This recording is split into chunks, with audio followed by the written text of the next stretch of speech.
अस्का के main issues हैं, यहाँ पानी पीने का पानी नहीं है, खेत के लिए पानी नहीं है। दूसरे भी इश्यूज हैं यहाँ पे। आपको मालूम है रेलवे लाइन बहुत ज्यादा मांग रहे हैं बहुत टाइम से।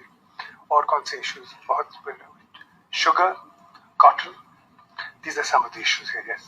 And which major issues actually you bank for this year? I don't bank for anything, but what I wish to work for, and I certainly hope I can put all my effort into, is the water. The lack of water for drinking and the lack of water for irrigation.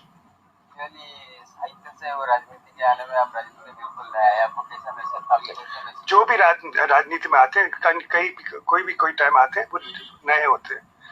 Ramakrishna जी पहले lawyer थे, वो भी राजनीति में है।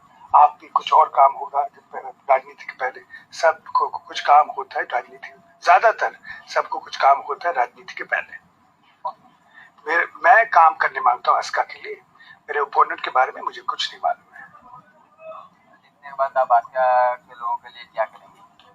जैसे मैंने कहा है, I will try and tackle the water problem to begin with and discover the other problems and do the best I can. Thank you. Come. Door खोलो।